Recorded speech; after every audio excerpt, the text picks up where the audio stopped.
Hello, Randy here again, K7AGE, and just thought I would make a little video and do a little bit of chatting here tonight. I've got a few more subscribers now. I think I'm up to a outstanding number of 9 here. I see Elaine WA6UBE has subscribed, and I've looked at some of your videos, and welcome to the YouTube community. I'm not sure if we're YouTubers or tubers or what we are. We play around with this stuff and the technology. BK3HJV I believe is new. Ross50, my friend Bob, has recently subscribed, and an amateur from Italy, IHE I believe, and you know, most of the subscribers haven't made a video yet. So I've had a few questions about how I make the videos here. I've used 2 means to do it. One is what I'm using right now. This is my Panasonic DV cam, and it's actually recording onto tape as I'm talking here, and when I get done I plug it into the computer behind me with a FireWire connection, and Movie Maker from Windows automatically opens and allows me to capture the material, do some editing, put the titles over, and that type of stuff. I'm thinking about moving on to a different video editor. I find it hard to do a video insert edit where I can keep the audio track going but cut different videos in without upsetting the lip sync and such. I think this camera gives higher quality than what I've used before. The other camera that I've used on some of my videos is just a webcam, and I think this is the type of thing that many people have, you know, sitting up on their monitors and pointing at themselves. This is a little Creative Labs, the little egg-looking camera, and it comes with a simple application to record videos and do stills and that type of thing. There's a noticeable quality difference between that and what I'm using now. If you go to some of my other videos, some of the QSOs with some of the amateurs, you'll see quite a difference.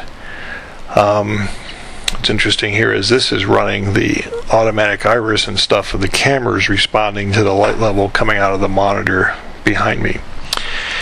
The other thing which helps is your lighting.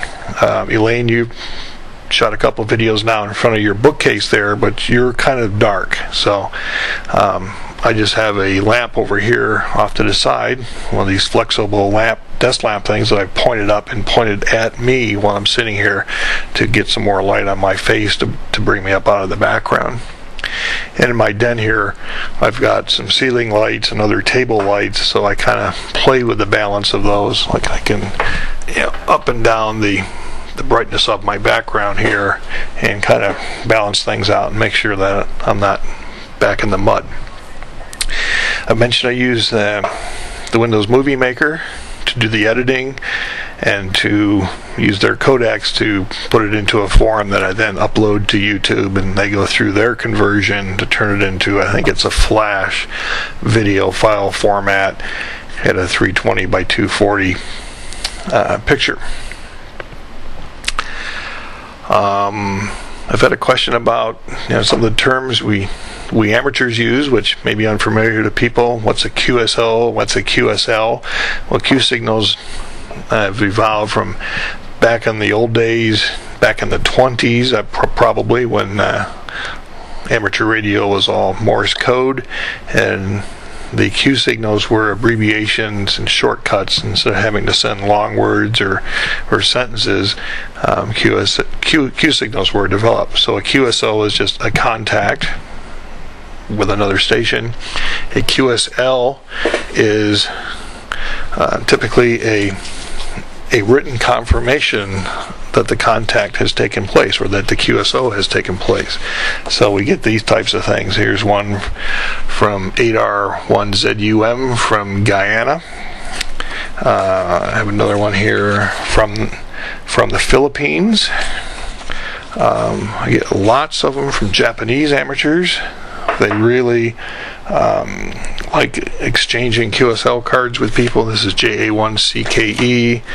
You know, some are, you know, pretty, covering up the call sign, are pretty straightforward, just single color with information on the back about the contact. Others are very colorful. You know, most of these I have in this pile are all Japanese. Here's one here showing a garden scene, very popular in Japan. You get a lot of them which are of Japanese culture. There's a gal. A lot of people are proud of their stations. Here's an amateur, looks like looking out over his tower. And we got some fireworks. And so anyway, we collect these crazy cards. See if there's anything else real spectacular. Seems to be a lot of cartoon characters that are popular in Japan. A lot of little animals. You can see these on a lot of cards.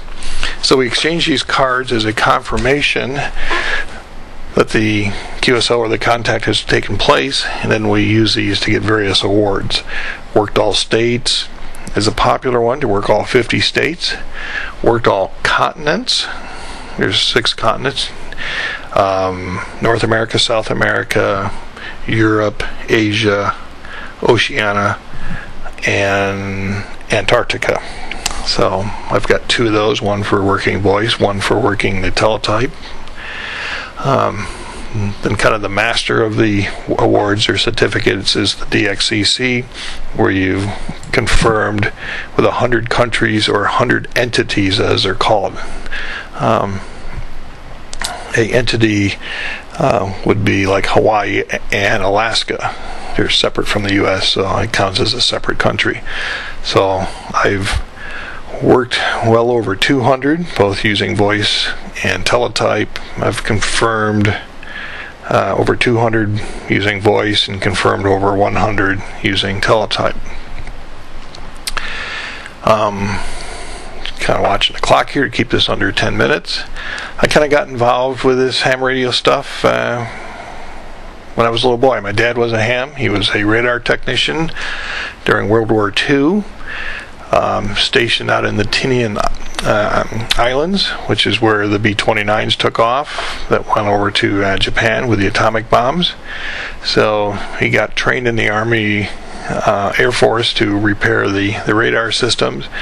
When he came back after the war, he was a machinist by trade and got his amateur license in the early 50s. And so I kind of grew up around the equipment. Of course, I got interested and had to get involved, so I got my license when I was in high school. I got a novice, which allowed me just only to work the Morse code. I let that expire. Those were only had a 1-year life to them. And then when I got into college, I got interested again and got a higher class license and spent a lot of time in the 70s working 2-meter FM, building 2-meter repeaters. Kind of got out of that, moved out to California, and when I ended up in this house about 15 years ago, on 5 acres, was able to put up a couple towers, which if you go look at the Hamshack tour video, you'll see the towers that are up, and have really built up the station and become much more active on the high frequency bands, chatting with some friends on 75 meters in the mornings, and chasing DX and other things during the weekends, working contests and such. So that's a little bit of my history of that. I work for a company called Envision. Makes video and audio digital routers used in the television industry. I've been there for about 8 years now. And before that with Grass Valley Group, a well-known older company that was based here in Grass Valley, known for their production switchers. And they've gone through a couple ownership changes and currently owned by Thomson out of France. What else can we chat here about? Teletype. That last video with the QSO with the XF4 DL station, the last bit of that was with teletype. The teletype was originally, hams used the The old machines typically got them out of surplus, out of news services. You know, the big old clanking things you see in the old movies. You know, with the old news bulletins coming out. Well, Ham's got those built interfaces to hook them into the radios and used them then to communicate with each other. Well, now with the PC and the power of a sound card, the sound interface within the PC, many of these amateur digital communication types are now available with just software you plug into your computer and hook the sound in and out of your radio, in and out of your computer. And what you saw in that last video was me, instead of running the old mechanical machine, is all done now with a simple PC application called MMTTY. It's written by an amateur over in Japan. I don't have his call off the top of my head, and he makes that software available for free. He also has a nice software package that allows you to send still images, which take a couple minutes over the amateur radio, based on, I don't know, 30 or 40 year old technology that has also moved into the PC. So I think I've kind of run out of things to say, and I'll get this converted and uploaded and give you all some new video to watch. Hope that the rest of you subscribers kind of venture in and try and make a video. You can start off with nothing but a simple webcam and the software that comes with it. And if you have XP, you have Movie Maker, which allows you to cut out the bad stuff and put a title in and just kind of play around and play Hollywood director and make yourself famous. I'm really amazed at how many people watch the videos. I think I have 9 posted now, under 4,000 viewings total. A couple of the videos now have been viewed well over by 1,000 times. Some of the videos I've seen out there on YouTube are 500,000 viewers and such. I started watching some today from Digital, I forget his handle now, Digital something or other, and he does some really nice work, and turns out that he's a professional and does editing and video production at home. This is what happens when you just kind of randomly go down these various topics. You're not prepared with all the information. So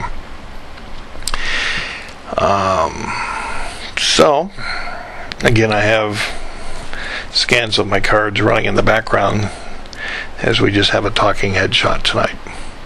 I'll say 73s, and we'll catch you further down the YouTube video log. Bye.